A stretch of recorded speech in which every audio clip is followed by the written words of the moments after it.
So I think I think I will first start off. The main inspiration of making this film called Drowning in Reflection is because the unfortunate passing of my grandparents, and I intentionally say grandparents is because, fun fact, the Drowning in Reflection is not talking about a single person, not a single grandma, but I'm actually talking about two grandmas that unfortunately passed away within 2 years of my life, which my last grandparent passed away on June 2025 last year. So the grandma on my mother's side passed away on April 2024, and the grandma on my father's side passed away on June 2025. So the scene of me and my family member drilling the coffin is the most memorable moment when we were on the funeral for my grandma's father's side. And the scene where I found or discovered that my grandma passed away on her bedroom is the grandma on mother's side. To make this story simpler, I merged those two stories together into one cohesive story.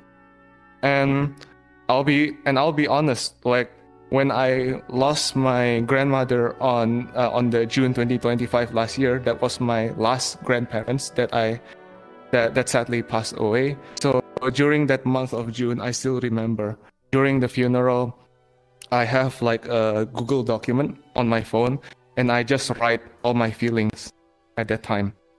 And then on July 2025, like, of course, passing of my grandparents is very unfortunate, but it's kind of like a lucky timing. That was the day when the Arcade Film Jam got announced.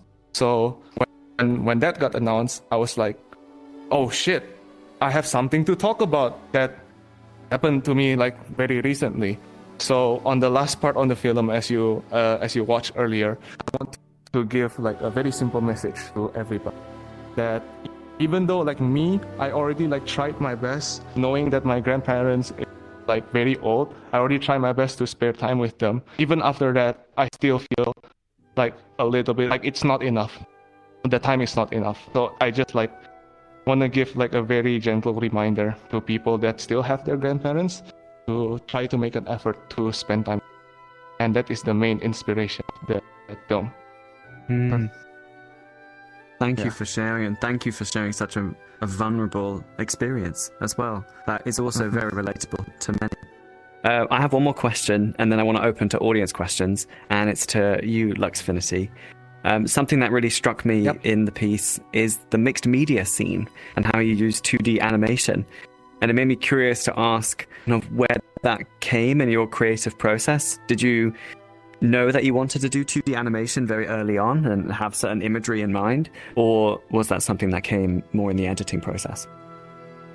Yes. So I mean, as you can see on the film, it's like about me discovering my grandma passed away on the bedroom, right? So during the scripting phase of the film, I did a bit of thinking, because part of the process of scripting is obviously also like thinking about the logistics of how to achieve that kind of. And after thinking about it more, I felt like it's gonna feel a little bit wrong to put a 3D model of a grandma on a bed in VR chat. It feels like it's not necessarily wrong. It's more like weird because it's never done like that before, and it's just like I'm not sure how it's gonna impact the viewer. So that's where an idea came in, where I took a little bit of inspiration from a Netflix series called Arcane by Studio 40.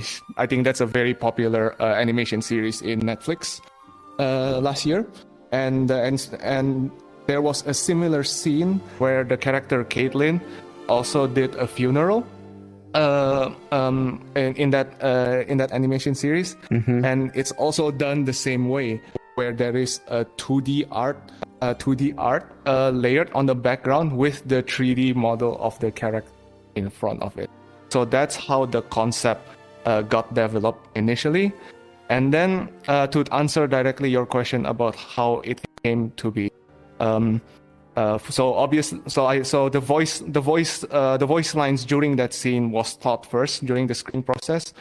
However, I need to also shout out to my little sister Zavatar, because the 2D art was done by my little sister Zavatar, and she is a family member, so she has full context of what happened during that day. So it's as simple as I gave her the script, I gave her like a general idea of what the scene will look like, and she just took it like on her creative freedom with creative passion, and sent me all of these multiple arts of camera angles and stuff like that I can work with. I didn't use all of them, but as you can see, she did a lot of art for that 1 minute scene. So that's how it came to be, and I'm glad it resulted the way it is, because delivered the emotional impact. Yeah. Absolutely. Oh, it's so lovely that you can get your family involved, especially in the context of the story. Yes, they did a wonderful job. Now, thank you. I would love to introduce audience questions. If anyone has any audience questions, you can come up to the stage here. Please feel free. Sure, yep, Carlos, and maybe Hit Next, Screaming Color. Please form a line so we don't miss you. But yeah, starting with Carlos. All right. Good afternoon, everybody, and those of you in the audience. Hello. Good to see all of you. And thank you. So I wrote some questions while you guys were talking, and here they go. First, I'd like to congratulate all the filmmakers, actors, camera operators, and sound designers. The level of detail in these productions is remarkable. The cinematography, environmental storytelling, camera movement, and especially the audio design added so much depth and emotion to the films. Thank you for sharing your work with us.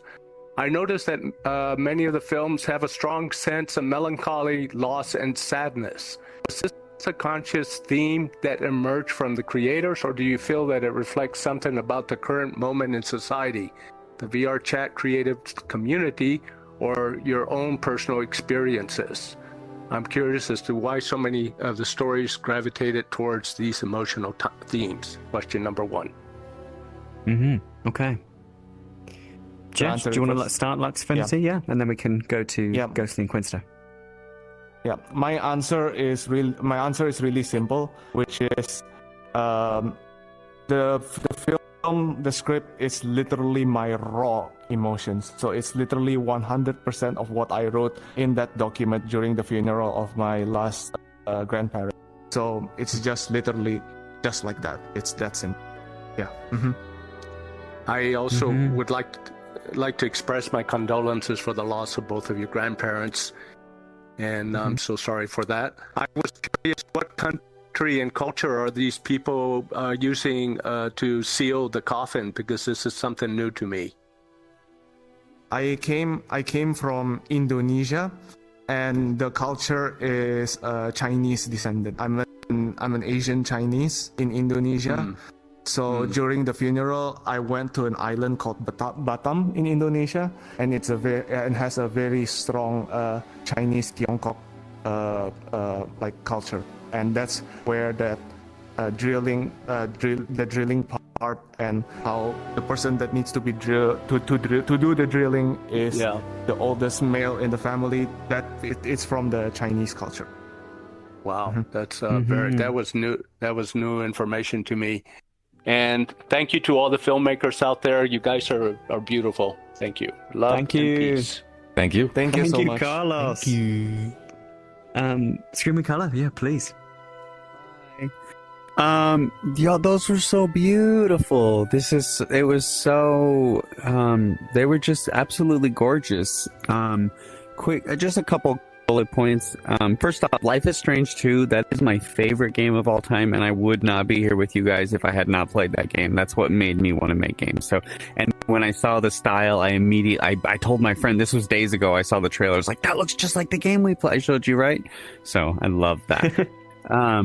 So a quick and then hats off to the curation for having that really lovely obvious sort of through theme of loss inspiring gratitude, sort of, the transient nature of things, having to appreciate something while it lasts. That was really hopeful. So I have I have a straightforward question. So I'm very curious. So for these films, was 100% of the shots, the worlds, the environments, the sets, was that already existing in VR chat that you found them, or was there any bespoke created world for any of these particular shots? All right.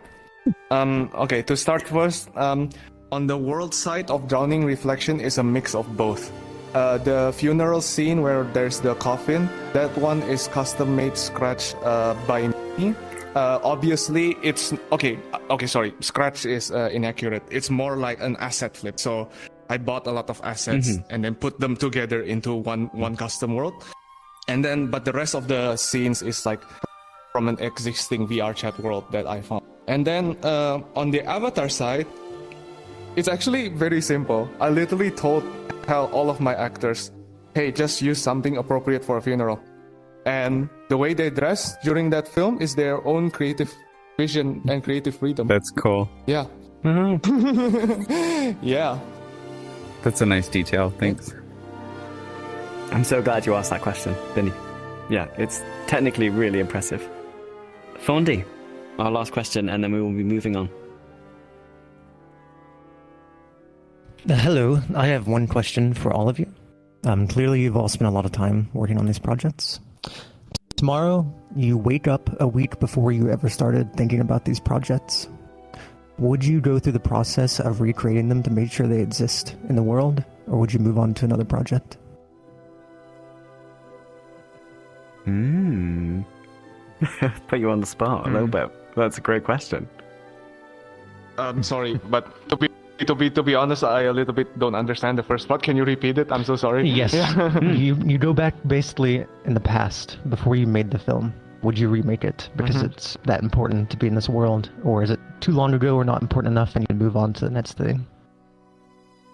Oh, 100%, because it's a very personal story. Of course I will do it again. Yes.